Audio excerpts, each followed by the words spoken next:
എറണാകുളം ബ്രോഡ്വേയിലെ തുണി വ്യാപാര സ്ഥാപനമായ രാജധാനിയിൽ നിന്നും 6.25 കോടി രൂപ പിടിച്ചെടുത്ത ദൃശ്യങ്ങൾ 24-ന്. സ്റ്റേറ്റ് GST ഉദ്യോഗസ്ഥരാണ് പണം പിടികൂടിയത്.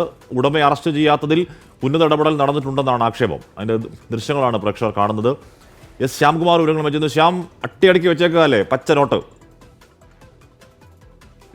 എറണാകുളത്തെ മൊത്ത തുണി വ്യാപാര സ്ഥാപനമാണ് രാജധാനി. അത് ബ്രോഡ്വേയിൽ വലിയ 2-3 കടകളുള്ള സ്ഥാപനമാണ്. അവിടെയാണ് ഈ കണക്കിൽപ്പെടാത്ത പണം സ്റ്റേറ്റ് GSTയുടെ ഇന്റലിജൻസ് വിഭാഗം പിടികൂടിയത്. ഇത്രയും പണം, പ്രത്യേകിച്ച് 5 കോടി രൂപയ്ക്ക് മുകളിൽ കണക്കിൽപ്പെടാത്ത പണം കണ്ടെത്തിക്കഴിഞ്ഞാൽ അത് ആ സ്ഥാപനത്തിന്റെ ലൈസൻസിയെ അറസ്റ്റ് ചെയ്യേണ്ട ഒരു സാഹചര്യമുണ്ട്. അതാണ് നിയമം.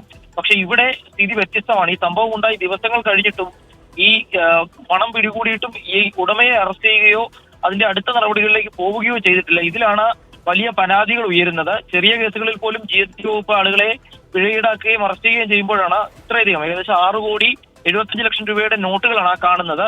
അത്ര വലിയൊരു കേസിൽ ഉടമയെ അറസ്റ്റ് ചെയ്യാതിരിക്കുന്നത് ഉന്നതതല ബന്ധങ്ങളാണ് സഹായിച്ചിരിക്കുന്നതെന്ന് ആരോപണം ഉയർന്നത്. ഏതായാലും ആ ദൃശ്യങ്ങളാണ് ഇപ്പോൾ ആദ്യമായി പുറത്തു വരുന്നത്.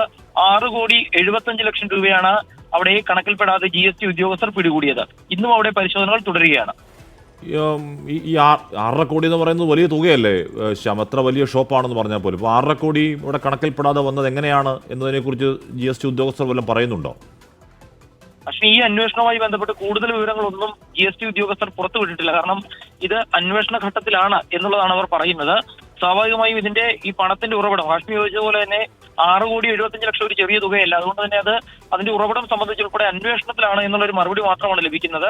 പക്ഷെ നിയമപ്രകാരം മറ്റ് നടപടികളിലേക്ക് പോകാത്തത് എന്തുകൊണ്ട് എന്ന ചോദ്യത്തിനും മൗനമാണ് നിലവിലെ ഉത്തരം. ഏതായാലും ഈ കേസുമായി ബന്ധപ്പെട്ട് തുടർ നടപടികൾ ഇന്ന് ഉണ്ടാകുമ്പോൾ അതിൽ കൂടുതൽ വ്യക്തത വരുമെന്ന് നമുക്ക് പ്രതീക്ഷിക്കാം. ഹാഷ്മി.